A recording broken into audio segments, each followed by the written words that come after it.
Hello and welcome to the Everything is Black and White podcast. It's time for the view from the opposition. I'm Andrew Musgrove, joined by Steve Railston from the MEN, a writer who covers Manchester United, the Red Devils, the visitors to St James's Park on Saturday for a lovely 8 p.m. kickoff. Steve, welcome to the show. How are you keeping? Not too bad, Andrew. Thank you very much. Looking forward to what should be a cracking game on Saturday night. And our Newcastle fans always love welcoming Manchester United to St James's Park, especially for an 8 p.m. kickoff. I'm sure there'll be a few drinks in town out and about throughout the day. So that sounds like it's going to be a cracking atmosphere to me, and it hopefully will lend itself to the pitch.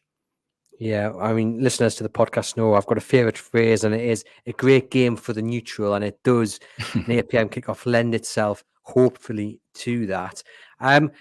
What's the deal with Manchester United at the moment then? I mean, everyone will be well aware of their Champions League exploits, 3-3 against Galatasaray. Is what happened on the pitch in terms of the performance, in terms of, throwing away the lead as they did, is that to be taken in isolation, or is that something that, Manchester United are prone to doing this season, where maybe they're not seeing out victories as much as they should? Funny question. It's been an absolute mess, to be honest, this season, Andrew. For all there was a few positive results before the international break, they did get points on the board. It's a string of games when performances weren't there, but they were grinding out results. Brentford, Sheffield United, for example, playing against lower opposition in the Premier League. But yeah, that game in midweek, obviously, we're recording on Thursday, just yesterday, against Galatasaray 3-3. Manchester United had 2-goal advantage twice in that game and surrendered it twice, which just shows you how bad they've been. I mean, I'm saying that because that's not just a one-off. They've scored 3 goals away to Bayern Munich, 3 goals away to Copenhagen, 3 goals away to Galatasaray, and they've not won any of those games. And if you told a Manchester United fan at the start of the season that they would have scored 3 goals in all of those European matches, you would have thought they would have progressed from the group. And now that's looking incredibly unlikely. The bottom of the Champions League group, and that's exactly where they deserve to be, they might actually crash out completely. It's not guaranteed to get Europa League football, of course, because Copenhagen are playing Galatasaray and Manchester United have Bayern Munich. But what struck me on Wednesday night was how gettable they were. Incredibly defensively weak. Andre Onana has to take huge responsibility for that. We'll come on to him, I imagine, in a bit more depth. But he's been really poor. It seemed like he turned a corner in recent weeks, actually, around the last month and a half. But that performance was just dreadful. I presume you would have saw the game, but 2 free kicks from Ziyech. And there's no excuse if you're a Premier League goalkeeper, you cannot be letting them in. And I'm sure Eddie Howe and his coaching staff will have watched that game, and they'll think that's an area to target, because if you got anything about you, you'd be taking some long shots on Andre Onana on Saturday night, I think. And is there any chance that he'll be dropped for Saturday, or will Ten Hag stick with him, do you think? There's definitely a case you could argue, but I'd be incredibly shocked if he dropped them. The second choice goalkeeper, Bayendir, at the moment, he's from Turkey. He's yet to make his debut for the club. So Ten Hag stuck by and on that. I'd be very surprised if that stopped on Saturday night. And we were saying on our match preview episode that both clubs have suffered unwanted results in the Champions League. Newcastle, suffered late against PSG. The penalty decision absolutely baffling. Obviously, Man United thrown away the lead twice there against Galatasaray. But what you've got is a contrast in the way that the keeper has performed. Obviously, all the attention's been on Onana and the errors that he made, while Nick Pope, in the mind of most, had the best game he's played for Newcastle United. So the atmospheres in the dressing room, for one, but also amongst the goalkeepers, will be vastly different. Oh, completely. I mean, I just wrote a piece there for the morning, and Nana's confidence will be absolutely shot. There was a clip of him after the game when he kind of threw his gloves to the floor. He stood with his hands on his hips, and he just looked to the sky and just kind of in disbelief, really, because this isn't the goalkeeper who dazzled in the Champions League last season. He was brilliant with Inter Milan. I was quite excited to see him sign down this way down in Manchester, because his build-up play and his ability with the ball had the potential to be transformational, really. We saw the errors David De Gea made, but he was really weak with the ball at his feet. And we thought, look, we're going to get a goalkeeper down here who's a brilliant shot stopper and fantastic with his feet. And I think it just shows you how much his confidence has dropped, that even his distribution's been poor now. And that's supposed to be the strongest part of his game. It's clearly playing on his mind. And there's been a few times when he's just hit the ball into the stands. And for a goalkeeper who's supposed to be outstanding with his distribution, that's been really poor to see as well. But again, it comes back to confidence. It's such an elusive thing in top sport. And Onana is really, really struggling in that regard at the moment. There'll be a lot of focus, Stephen, on the reaction from both sides. As you mentioned, Newcastle really having a sucker punch at the end of the game. But I don't think they'll be down in the dumps. I think the fact that they did suffer some injustice will add as motivation for them to really go up another level on Saturday. How do you think the Man United squad will react to what happened against Galatasaray? Well, they have to react. And I mean, last season, you look at the worst results, and to be fair to the players, they tended to react. They tended to produce a positive performance after a setback. And that, don't get us wrong, that is a huge setback. But there were positives to take. Again, it sounds so silly because the bottom of the Champions League group, but their performance in Copenhagen when they lost 4-3, and their display in Turkey against Galatasaray, obviously drawing 3-3, there were still some positives to take from that. If they can get it right and not concede silly goals, then they are a good side at the moment. Like, they can play.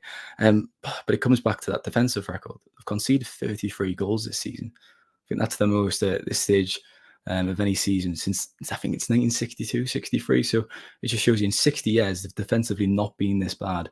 And Newcastle can cause Manchester United problems on Saturday night. That is a guarantee. So you could kind of see a high scoring game. It goes back to the atmosphere as well. This team, this Manchester United team in the dressing room, they tend to struggle in big atmospheres. I look back to last season, Liverpool 7-0, Anfield, noise. Newcastle 2-0, I think the game in April after the cup final. Newcastle fans were electric, the atmosphere was brilliant, and Manchester United suffered. And then Sevilla as well in the Europa League last season, quarterfinals. So this dressing room, they've got question marks about how they perform in big atmospheres. And Newcastle fans will be up for it, as I've said, and whether they can actually deliver a response to midweek and not suffer in that way remains to be seen, really. I've got my doubts. I've always had my doubts about how this team performs in those kind of atmospheres. Is there more on the reaction from Manchester United, just in terms of, I think there's always an expectation on them to get through to the knockout stages of the Champions League. You would expect them to beat Galatasaray. Yes, you go there, welcome to hell. We know what it's like when you visit Turkey, but you would still expect Manchester United to beat them sort of teams with all due respect.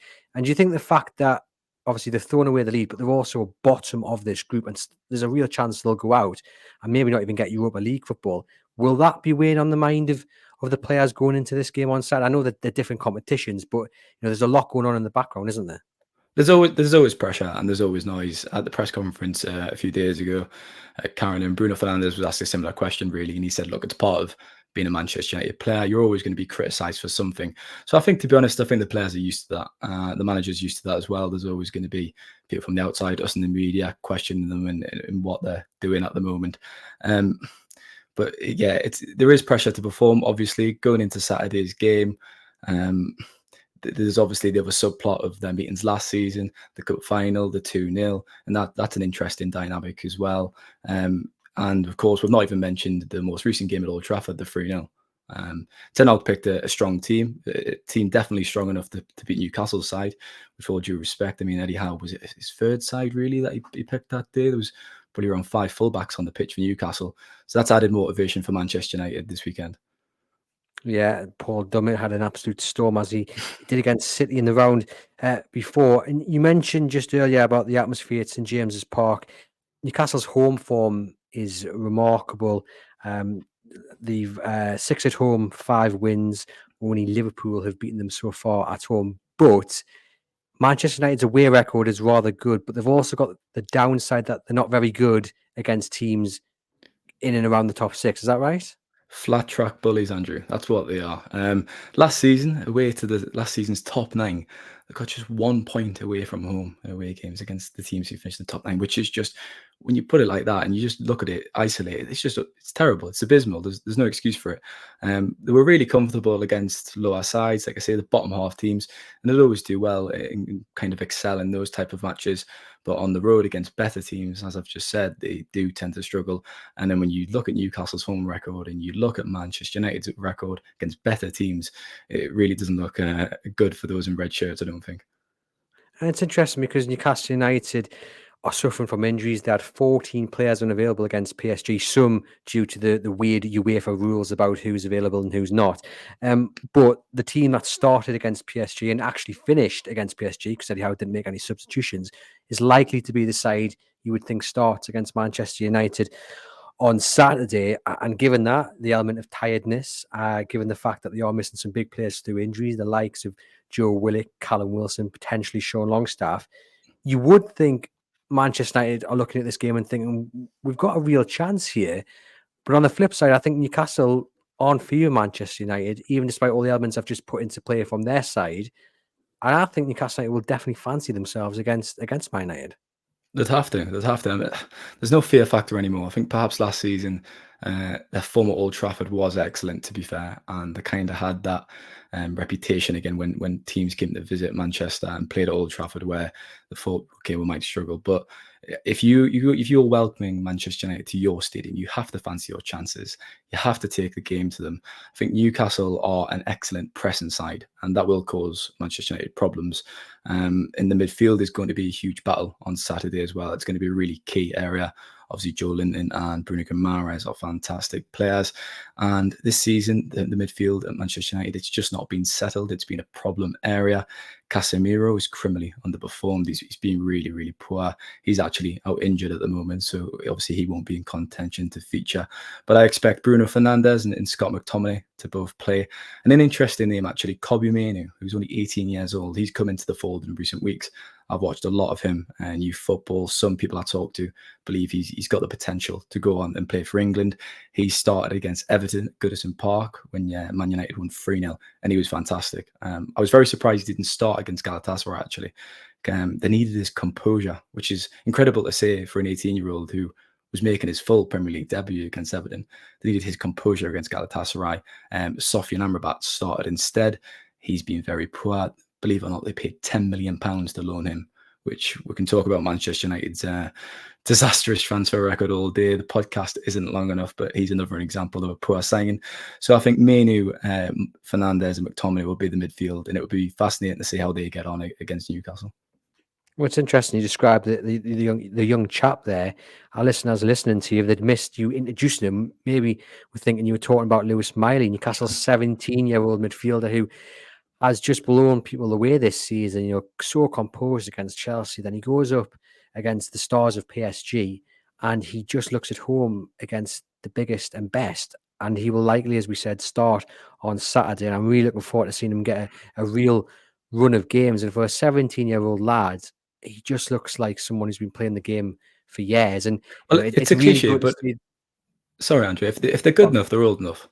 Yeah. And Miley's an example of that. Miley and Mainoo, you could see them potentially. You don't want to put too much pressure on these young lads, but featuring for England in the years to come, both brilliant young players. Yeah, 100%. And like I said, it's just going to be really interesting if those are the midfields to see how the battle plays out with these two teenagers in the direct centre of it. Looking at the league table, Stephen, we've got Manchester United a place and a point above Newcastle United, and then there's the gap starting to form a little bit between Aston Villa, Liverpool, and then the teams below them. Spurs is the team below them. You would think that both Newcastle and Manchester United will be thinking we kind of have to win this game to really keep us sustaining and trying to catch the likes of Liverpool and Aston Villa, who are only 4 or 5 points ahead of them, but at still ground to make up at this time of the season. I mean, for me, I think it was around 6 weeks ago. You looked at that top four. You thought Manchester City, Liverpool, Arsenal, and Tottenham are almost nailed on for top four. Obviously, that complexion's changed a bit because Tottenham's injuries and they've kind of suffered a few bad results. But I mean, we talked on our podcast down here about how we thought Manchester United were nowhere near top four. And then you look at the table and they're right there, aren't they? They're there or thereabouts. And it's, 1 point above Newcastle, which is actually pretty remarkable considering the kind of narratives about both teams. I know both have been dealing with massive injury crises. But you look at the goal difference, Manchester United 0 goal difference and Newcastle plus 17. And I think that's a massive thing. I talked about the defensive record. They've just not been good enough defensively. And the performances haven't been good, although I've said they have picked up results and got points on the board. At the end of the day, to have that as a sustained across the season and to launch a really good challenge on top four, you have to have decent performances. And I think Newcastle, that's where they've done well, to be fair. They've impressed us this season because, as I've said, they've been dealing with their own injury crisis as well, haven't they?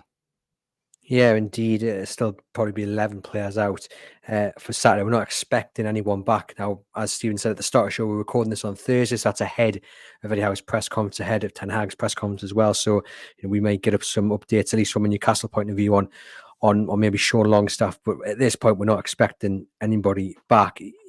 Man United missing Casemiro, Martinez, Mount, Evans, and Ericsson. I mean, are we expecting any of those back for Saturday? Don't think so. Obviously, Marcus Rashford will be back. He was suspended in midweek for that trip to Turkey. I expect him to start. He should probably play on the right, actually. I know we've saw him a lot on the left, and that's his best position. But Garnacho has been playing on the left side, and it makes sense to have the young lad on the left and Rashford on the right, where he is pretty effective as well. And Rasmus Højlund, to be fair, he's a young striker, but he's still very raw. But he's got all the tools to be an excellent forward long term. At the moment, he is struggling. He's still not scored a goal in the Premier League. He scored 5 in the Champions League. But he's just, I think once that goal comes in the Premier League, his confidence will grow and he'll stick his chest out and it'll all kind of come into place. I mean, the battle of the fullbacks will be interesting. We think it'll be Kieran Trippier and Tino Livramento. They kind of switched against PSG every now and then. So who starts where will be the interesting one. But we're looking at two really informed fullbacks there in Tino Livramento and Kieran Trippier. And if Manchester United are going to get the better of Newcastle, they're going to have to get the better of those two. Two fantastic players in Manchester. They both start for Manchester United. That's just the truth. Kieran Trippier is better than Aaron Wan-Bissaka, and if you have Livramento at left back, maybe not with Luke Shaw, but it would be an interesting battle. Livramento's been fantastic, hasn't he, since he's come into that Newcastle team. We were just talking at Carrington on Tuesday, actually, their open training. We were talking about this game on Saturday, and a few of the guys said, the journalists, I mean, it would have been fantastic if Trippier had signed for Manchester United a few years ago when Ole Gunnar Solskjaer wanted them. But of course, Atletico Madrid quoted 35 million. Manchester United didn't pay it. And I mean, his leadership, his nous, his experience, it would have been massive for that dressing room. And they needed desperately a player like him. And you look up the A1 and you look what he's doing at Newcastle, and he's exactly the player that could have been starting week in, week out, and he would have made such a difference.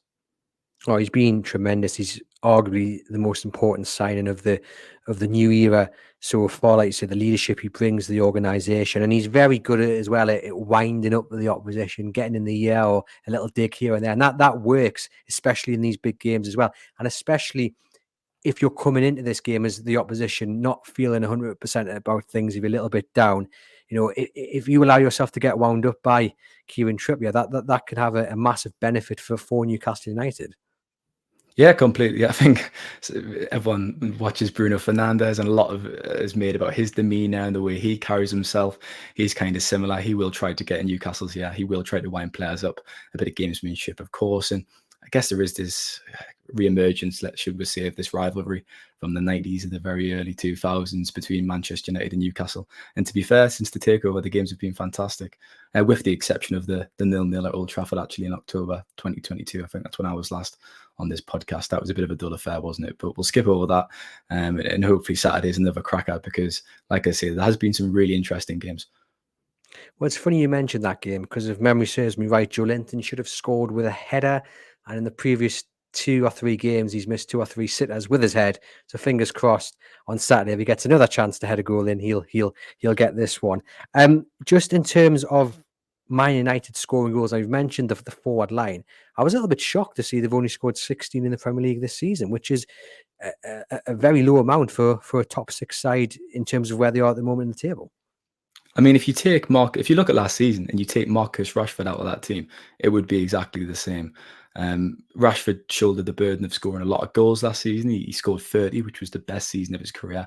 He was pretty unplayable, to be fair. Whatever he touched, it turned into magic.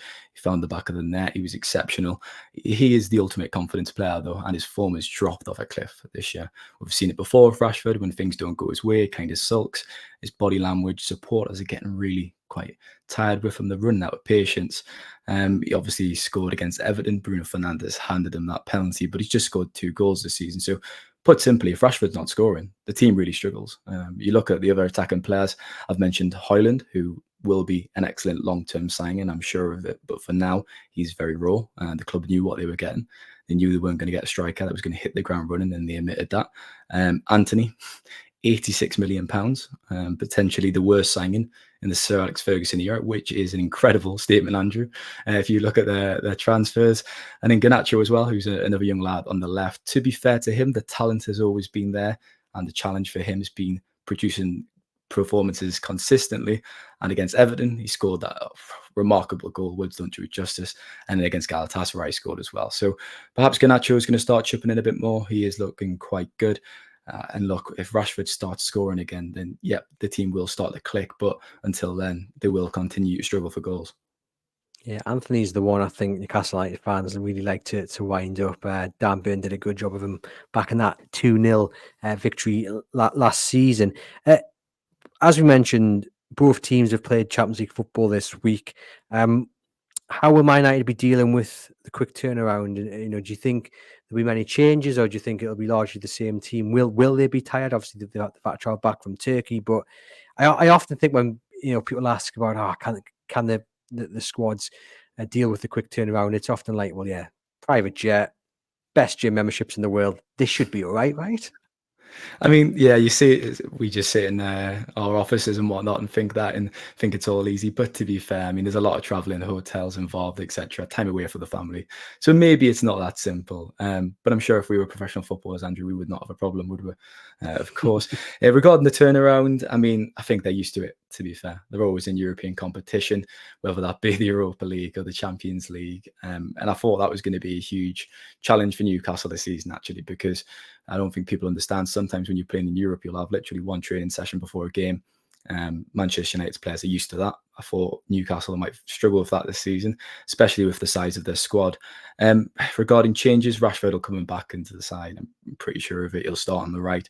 And I think Kobbie Mainoo has to start, as I've said, the young lad, which is, as I keep on saying, some statement considering he's 18 years old. And look, it will be a raucous atmosphere, but he can cope. He has got the tools to perform at St James's Park under that pressure.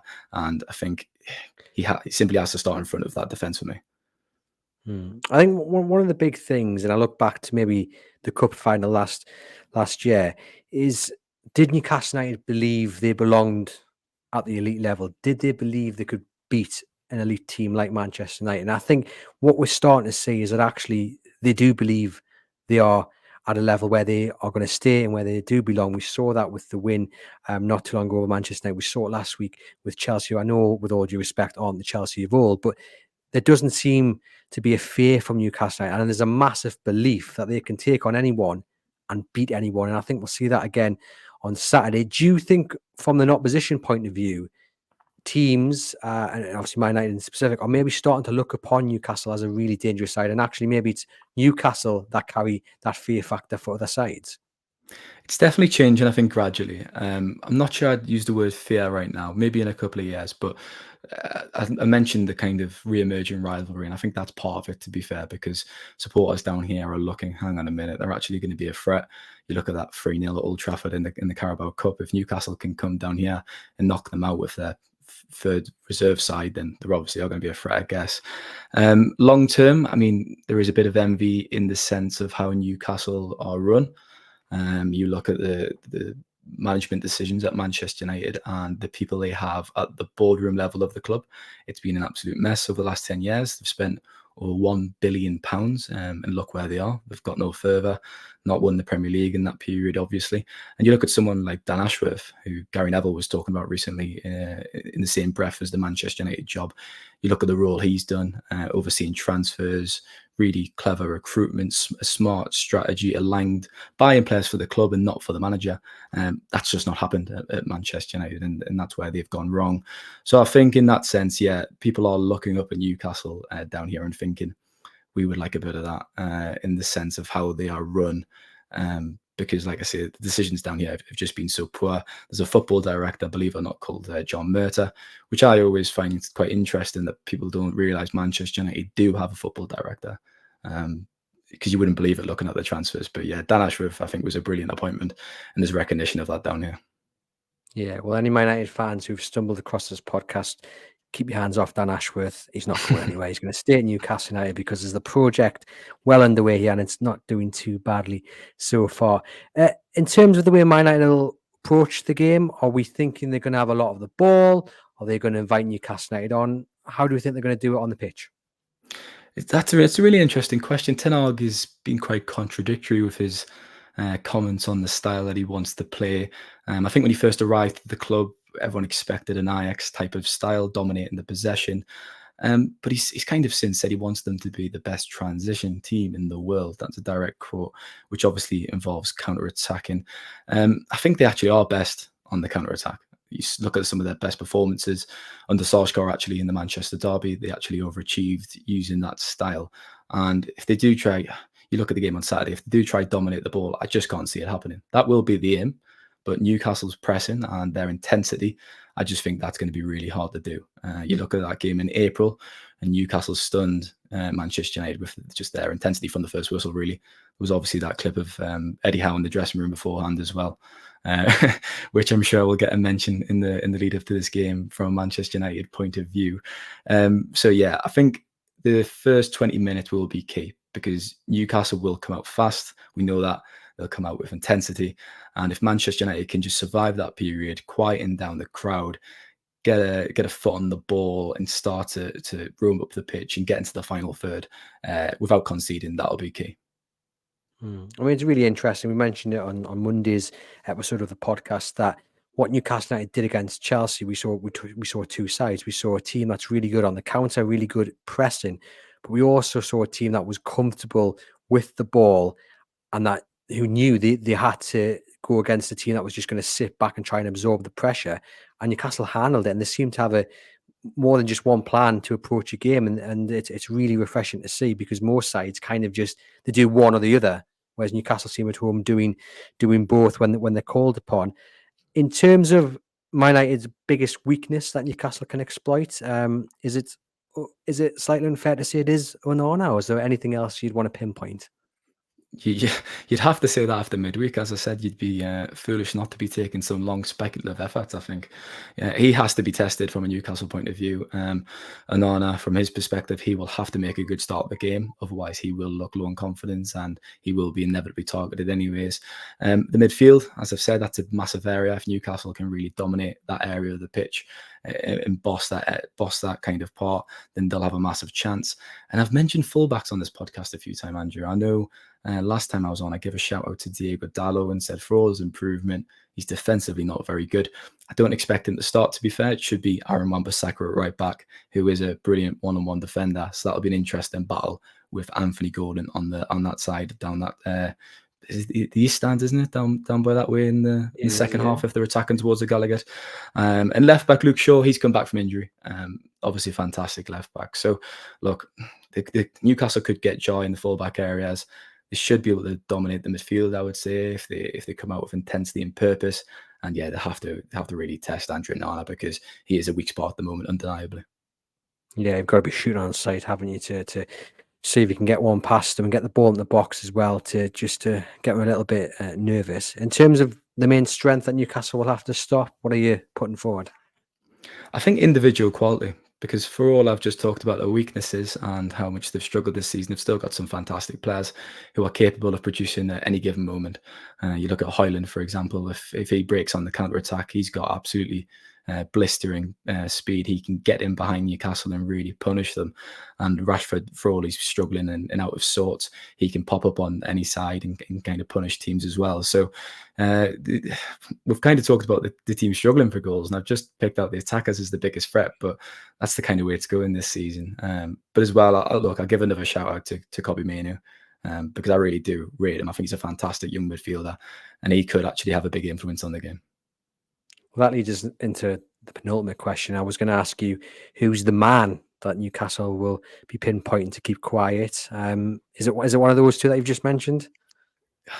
It would be another very large statement to suggest an 18-year-old's the man to stop for Newcastle. So I'll come on to Bruno Fernandes, who had a fantastic game in midweek.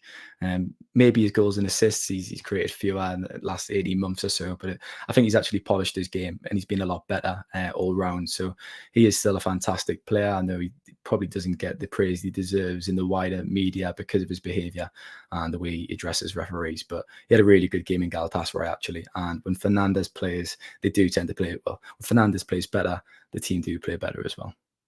I feel like he's one of those players that if he's your player, you absolutely love him. But if you're not, The general if he's not public are your never going player, to take them. yeah. Yeah. I feel like he's a bit like Callum Wilson, because for me, I always look at Callum Wilson and think, if he wasn't a Newcastle United player, I would really dislike you, because he's always in someone's face. He's always getting a little dig in here or there. But when he's doing it in your colours, it's the best thing ever, isn't it? In terms of a Newcastle United player that you're really looking forward to seeing, or that you think Manchester United will be fearing, is there anyone that springs to mind?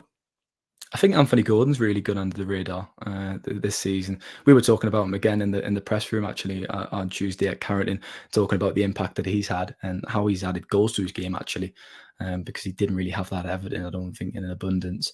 But he's been really dangerous. He's caught my eye, and for all Wan-Bissaka is excellent in 1v1 scenarios. You can take him on and you can cause problems. Don't get us wrong. So that'll be a really interesting battle down that side, I think. Definitely. Gareth Southgate, if you're watching, there's another person who's impressed with Anthony Gordon. It's got to be your turn soon, right? All that remains to be done, Stephen, is give us your score prediction for Saturday.